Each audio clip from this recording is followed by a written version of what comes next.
Efectivamente, hoy vamos a continuar con la tercera parte de esta serie de videos sobre fisiología respiratoria. Hoy nos enfocaremos principalmente en el intercambio de gases y todos los procesos y características importantes de esto. Por lo tanto, acompáñame, te dejo en claro la misión del día de hoy, que es entender lo que ocurre y lo que participa para que el oxígeno que viene cuando inspiramos pase las estructuras que hay por ahí hasta llegar a los capilares. Y lo que tiene que ocurrir para que el dióxido de carbono que está en los capilares salga por medio de la expiración. Hoy vamos a enfocarnos en esas estructuras que hay, como es el alvéolo y sus partes y sus características principales. Entonces, lo primero que tenemos que dejar en claro, lo hablaremos un poco más adelante, es que para que el intercambio de gases ocurra, tienen que haber dos partes. Se le llama intercambio. Necesitamos que haya un alvéolo con aire, con mucho aire, bien ventilado de forma adecuada, y que haya un capilar, como es en este caso. Es decir, necesitamos aire y sangre. Dos partes. ¿Por qué? Porque va a ocurrir un intercambio entre esas dos partes. Más adelante hablaremos de eso a más detalle en esto llamado relación BQ. Pero eso es nada más para dejarlo en claro. Ahorita vamos a enfocarnos primero en lo que corresponde al alvéolo, en las partes del alvéolo, en sus estructuras y demás. Entonces, como puedes ver, aquí tengo un alvéolo. Este pequeño saco tiene diferentes partes por ahí. Lo primero que destaca es una célula gordita, de color morado, sonriente, llamada neumocito tipo 2. Y en un momento te digo qué es lo que hace. Y también alrededor de ella, en todo el alvéolo, encontramos otras células de color azul más delgadas y se llaman neumocitos tipo 1. Son prácticamente un grupo de células que son una membrana por donde va a tener que pasar el oxígeno. Entonces es como lo que tapiza o lo que cubre a este alvéolo. Neumocitos tipo 1. Ok, ya hablamos de eso, ya hablamos de las células que hay por ahí. Pero en los alvéolos también nos vamos a encontrar con ciertas partículas de agua en esa superficie del alvéolo. ¿Y qué es lo que pasa con estas moléculas de agua que nos encontramos por aquí? El agua, estas partículas se atraen, tienen una fuerza de atracción muy intensa. Entonces, si dejamos esas partículas de agua por ahí, va a llegar un momento en el que algunas de ellas forman burbujas o gotitas. Y si forman estas burbujas o gotas, como le quieras llamar, ¿qué es lo que ocurre? Esa formación de gotas favorece a que el alvéolo se colapse. Entonces, esta agua que hay aquí, genera una fuerza para que se colapse el alvéolo. Y a eso se le llama tensión superficial. ¿Qué es entonces? Es la fuerza que tienen esas partículas de agua para juntarse. Y si se juntan, eso favorece a que el alvéolo se colapse. Entonces, a raíz de esta tensión superficial, se forma o se crea la siguiente fórmula o la siguiente ley, que se llama ley de Laplace o de Laplace, como le quieras llamar. Ley de Laplace, que nos dice lo siguiente. Nos dice que nuestros alvéolos tienen una presión de colapso. Nuestros alvéolos tienen una fuerza para colapsarse. Y esa fuerza es igual a lo siguiente. 2 veces la tensión superficial, o sea, 2 veces esta tensión de las burbujas que están por ahí, dividido entre el radio de nuestro alvéolo. ¿Qué significa esto? Tengo un video también grabado por ahí de cómo funcionan las fórmulas en fisiología, pero la tensión superficial es proporcional a esta presión de colapso. Si yo tengo mucha tensión superficial, tengo muchas burbujas por ahí, entonces voy a tener más presión para colapsarme. Ese alvéolo va a tener mucha presión para colapsarse. Es más probable que se colapse. Y el radio es inversamente proporcional. ¿Qué significa eso? Que si yo tengo un radio muy grande, es más difícil que mi alvéolo se colapse.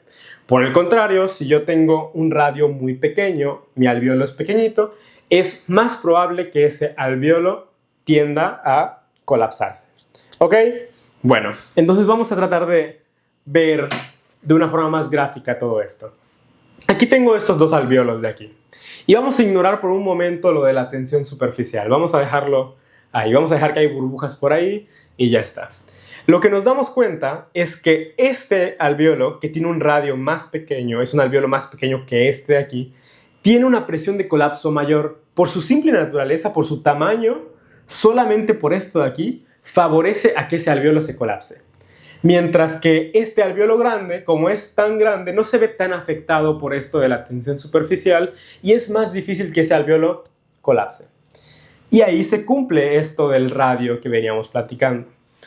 Pero hay una situación. Tú dirías, bueno, ok, esto se soluciona si nosotros ponemos muchos alveolos grandes y ya, porque los alveolos grandes pues casi no se colapsan. Entonces, si tenemos muchos de esos, a todo dar. Y yo te voy a decir sí, pero hay dos peros. Uno, los alveolos pequeños son mejores que los alveolos grandes. Por su forma y por su tamaño favorecen un mejor intercambio de gases. Y además, los alveolos pequeños son los que abundan. Hay mayoría de alveolos pequeños. Entonces tenemos un problema. Estos alveolos que tienden a colapsarse son los mejores y tienden a colapsarse. ¿Qué hacemos? ¡Ayuda! Bueno, para eso, nuestros neumocitos tipo 2 tienen una gran idea, que es formar algo llamado el surfactante.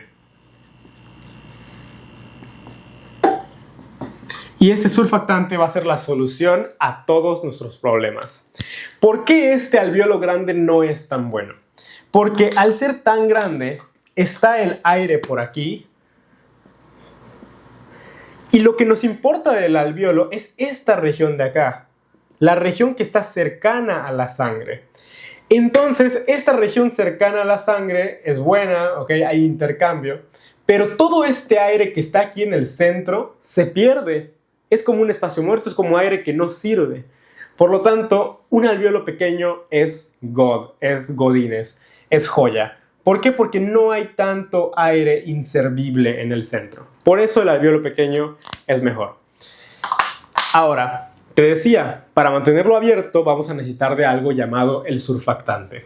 Los neumocitos tipo 2 tienen una idea aquí bien loca y dicen, oye, ya me di cuenta que los meros, mis mejores alveolos son los alveolos pequeños.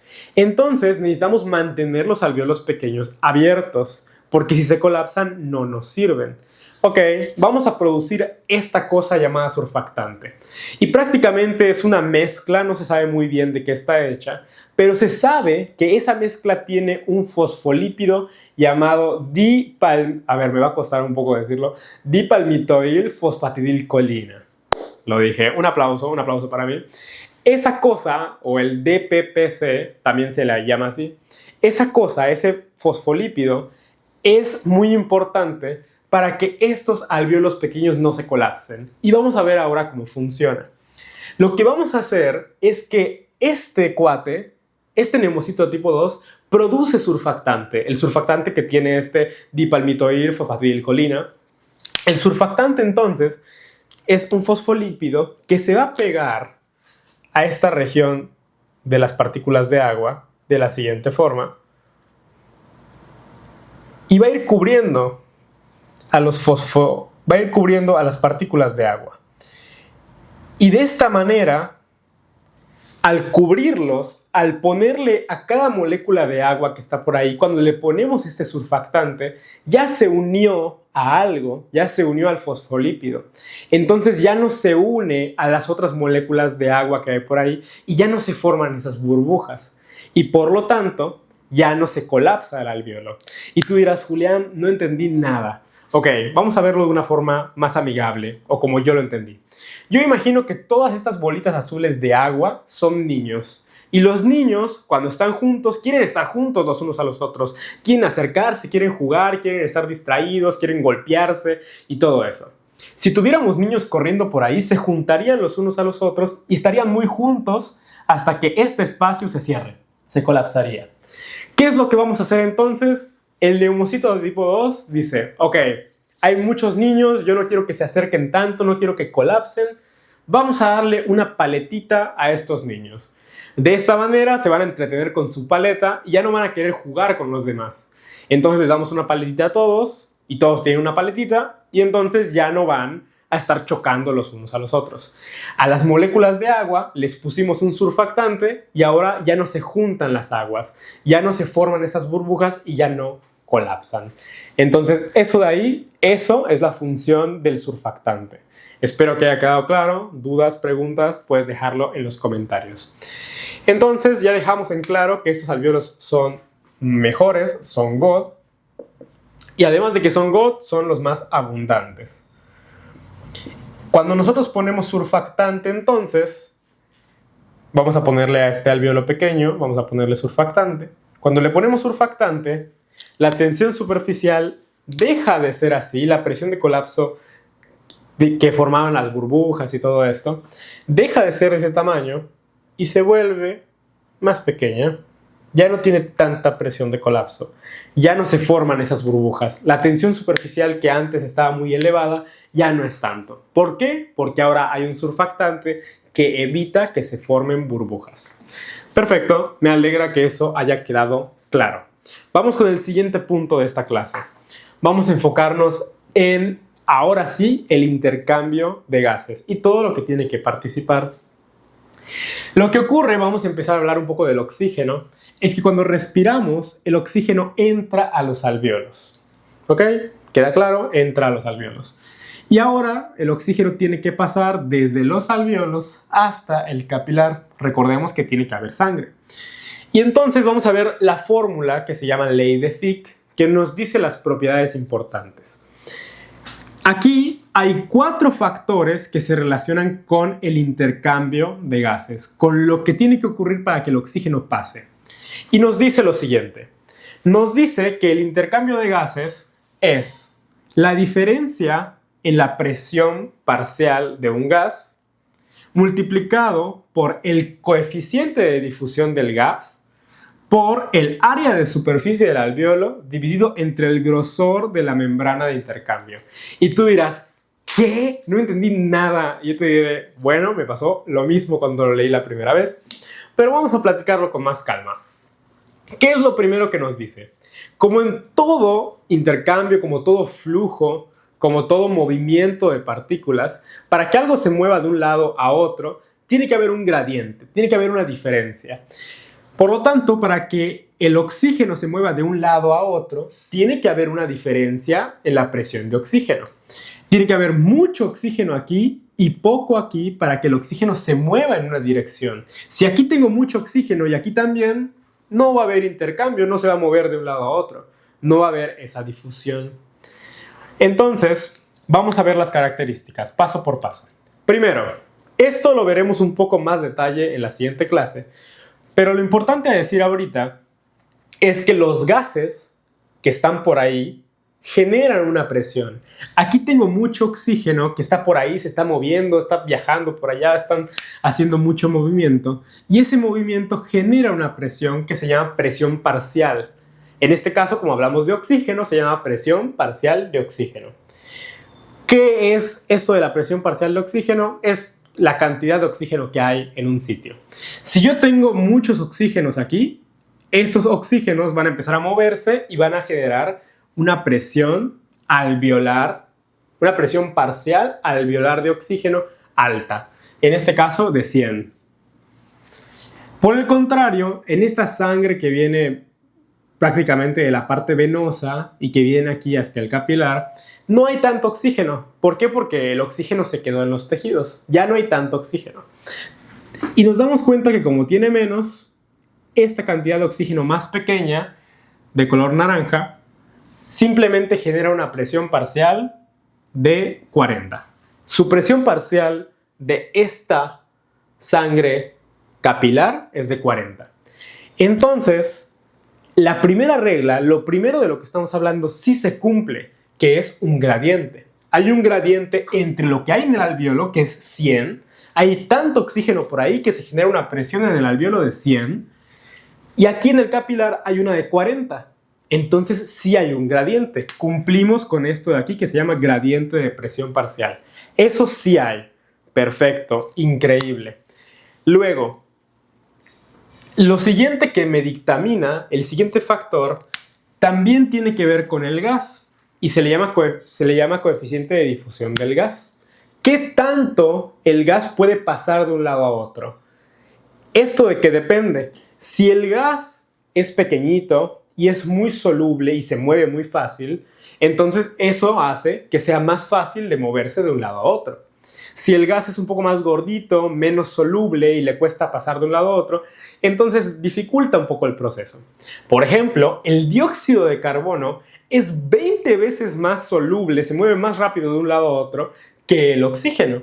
Entonces, este tiene un coeficiente de difusión muchísimo mejor que el oxígeno que tiene por aquí. Entonces, nada más para que lo tengas en cuenta. Cuando hay una diferencia de presión, vamos a decir, de dióxido de carbono para hacer su intercambio, y lo comparas con la del oxígeno, este es 20 veces mejor. Y es un dato importante para después saber en la fisiopatología. Luego, las siguientes dos características que tenemos ya no son tanto del gas. Estas que veníamos platicando sí están más relacionadas al gas. Por ejemplo, gradiente de presión del oxígeno, características de la difusión del oxígeno. Y estas dos que nos quedan tienen más que ver con el ambiente, con la parte respiratoria más bien. Entonces, este siguiente punto es área de intercambio o superficie de intercambio. Si en la persona, por ejemplo, en la que sacamos esta fórmula, nunca va a ocurrir, pero si tú haces esta fórmula en una persona que tiene enfisema, una enfermedad en donde los alvéolos disminuyen, el área de intercambio que tiene es menor. ¿Por qué? Porque tiene menos alvéolos. Entonces, esta característica de aquí, área de intercambio, depende de la cantidad de alvéolos que tengamos. Si la persona tiene alvéolos normales, entonces a todo dar. Pero si la persona se está quedando sin alvéolos, este número de aquí disminuye y el intercambio de gases también disminuye. Y nos queda un último punto que es el grosor de esta membrana de intercambio. Si ese grosor aumenta muchísimo, imaginémonos que hacemos un grosor de ese tamaño y el capilar queda justo por aquí. Quiero que veas toda la distancia que tiene que recorrer el oxígeno de aquí hasta acá. Es muchísima, es un montón. Por lo tanto, este grosor que hay entre la superficie del alvéolo hasta el capilar es importante. Y hay algunas enfermedades como la fibrosis donde ese grosor aumenta muchísimo. O también ocurre, por ejemplo, en neumonía, donde aquí, por ejemplo, podría haber secreciones. Y ahora el oxígeno tiene que cruzar desde aquí hasta esta región de acá. Por lo tanto, el grosor de la membrana de intercambio también es importante.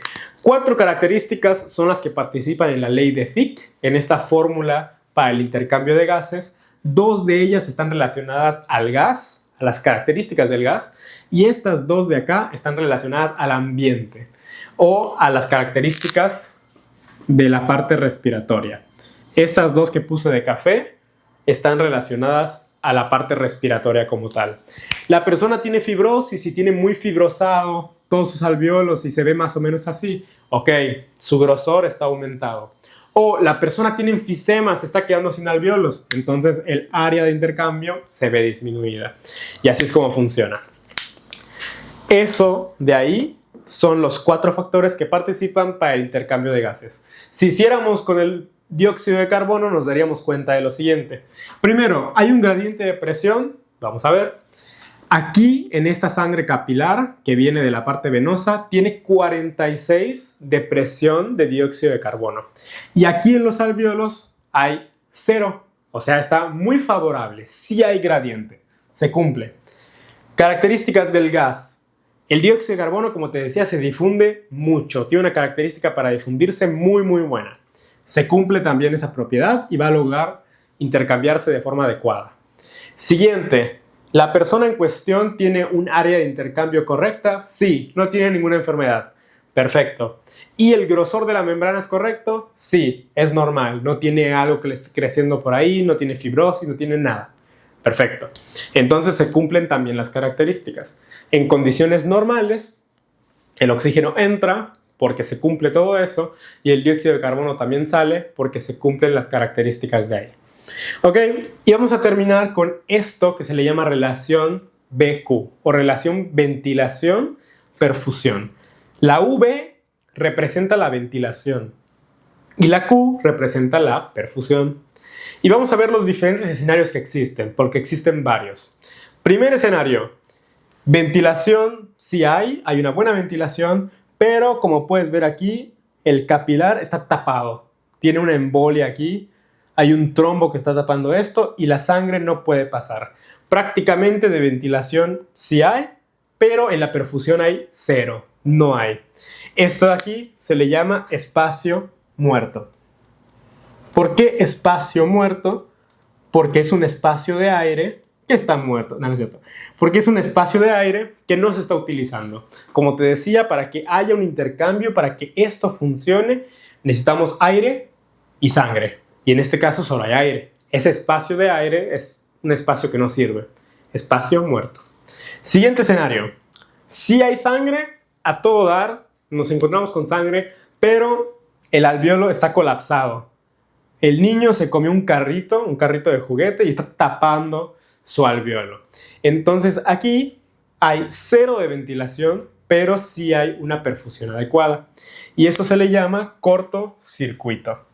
¿Por qué se le llama cortocircuito? Porque es un circuito corto. No, no es cierto. Se le llama cortocircuito porque se dice como que la sangre toma un atajo, pasa por un lugar y en lugar de agarrar el oxígeno y hacer el intercambio, simplemente rápidamente pasa de un lado al otro. Prácticamente es un espacio donde sí hay sangre, como te estaba diciendo, pero no hay aire. Entonces no nos sirve. Necesitamos que estén las dos cosas. Luego tenemos un siguiente escenario donde tenemos un espacio que sí tiene aire, pero tiene muchísima sangre. Y esta sangre es bastante y alguna de ellas se está desperdiciando. ¿Por qué se desperdicia? Porque no hay un equilibrio. Tengo aire, pero tengo un montón de sangre y no toda la sangre que está ahí va a lograr oxigenarse. ¿Por qué? Porque es muchísima.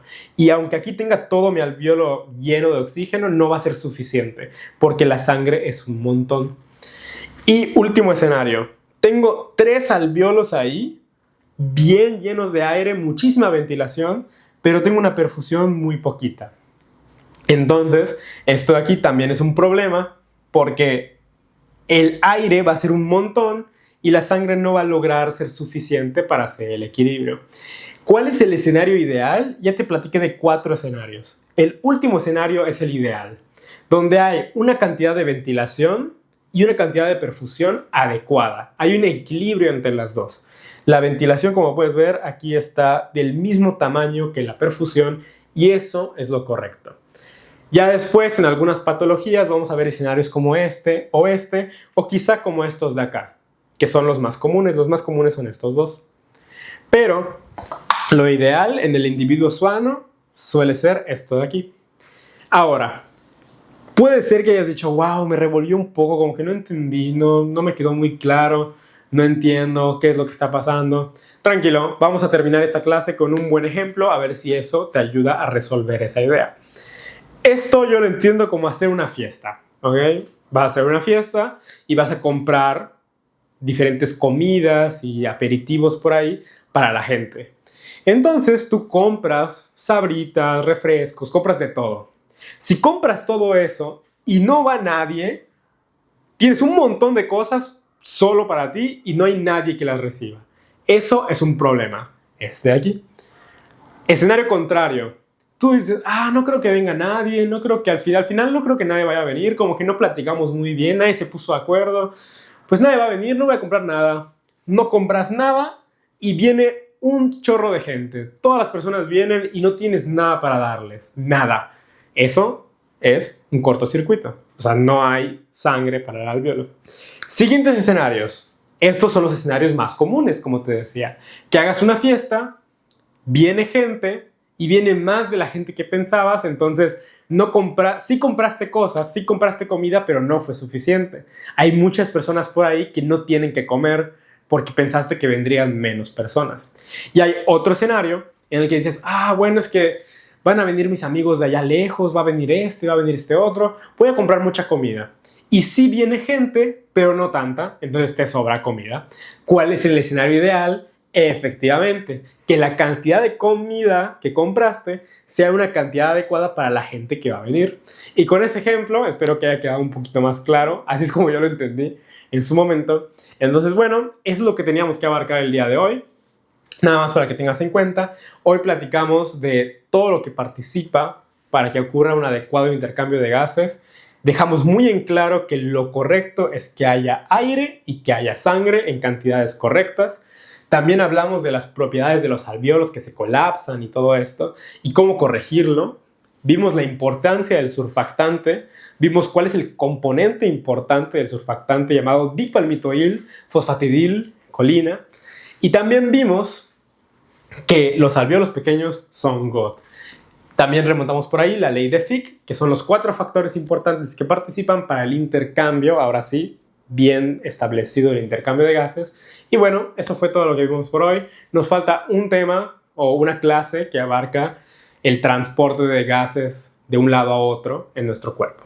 Y sin más, eso fue todo. Espero que te haya servido y nos vemos en un próximo video de esto.